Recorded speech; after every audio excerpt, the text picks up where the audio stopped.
விஜய் தொலைக்காட்சி எனக்கு அந்த ஒரு ஒரு அடித்தளத்தை அவங்க வந்து எனக்கு கொடுத்தாங்க.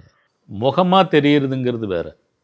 ஆனால் அடிப்படையில் விஜய் டிவிக்காரன் பேசுகிறான் அப்படிங்கிற ஒரு விஷயம் இருக்குது இல்லைங்களா, அது விஜய் டிவி எனக்கு கொடுத்த ஒரு அங்கீகாரமாக தான் நான் பார்க்குறேன். அதாவது விருது வாங்கிறதுக்கு முன்னாலேயே அந்த குரலினுடைய வீச்சு, அதனுடைய தாக்கம்ங்கிறது இருந்தது. கண்டிப்பாக அதை இல்லைன்னு நான் மறுக்க முடியாது. ஒரு ஒரு ஒரு நிகழ்வுக்கு அப்புறம் தான் வந்துட்டு எனக்கு வந்து இந்த மாதிரி ஆச்சு அப்படிங்கிறத, அது ஒரு பக்கம் இருந்தாலும் அதுக்கு முன்னால் விஜய் தொலைக்காட்சி. அதாவது நீங்கள் எல்லா இன்டர்வியூஸ்லையும் இந்த வாய்ஸ் கண்டிப்பாக பேசியிருப்பீங்க. அது வந்து மேன் வெஸ் வைல்டு வரதாக இருக்கட்டும், இல்லை சகுனி உங்களோட ஃபேவரட் எப்போவுமே. ஸோ எல்லா எல்லா எல்லா இடத்துலையுமே இந்த வாய்ஸ் நீங்கள் பேசியிருக்கீங்க. பட் எதுக்குமே நீங்கள் நோ சொன்னதே இல்லை. இதை நான் பேசிட்டேன், நான் ரிப்பீட் பண்ணணும்னு நினைக்கல அப்படின்னு நோ சொன்னதே இல்லை. ஏன் அது?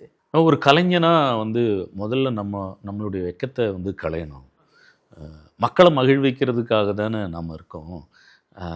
நான் இதை வந்து மறுத்தோ அல்லது மறுதளித்தோ பேசுறதுனால என்ன ஆக போகுது? அதைத்தான் மக்கள் விரும்புகிறாங்கன்னா மக்களுக்கு சலிக்கிற வரைக்கும் பணி செய்ய வேண்டியது என்னுடைய கடமை இல்லைங்களா? அதனால நான் எப்போவுமே அதை நினச்சி என்னடா அரைச்சமாகவே அரைக்கிறோம் அப்படிங்கிறதெல்லாம் இல்லை. விரும்புகிற வரைக்கும் பேச. ஏன் நான் அதை எப்படி பார்க்குறேன்னு கேட்டேன் அப்படின்னு கேட்டிங்க. இந்த மாதிரியான கதாபாத்திரங்கள்லாம் வந்து once in a life time தான்.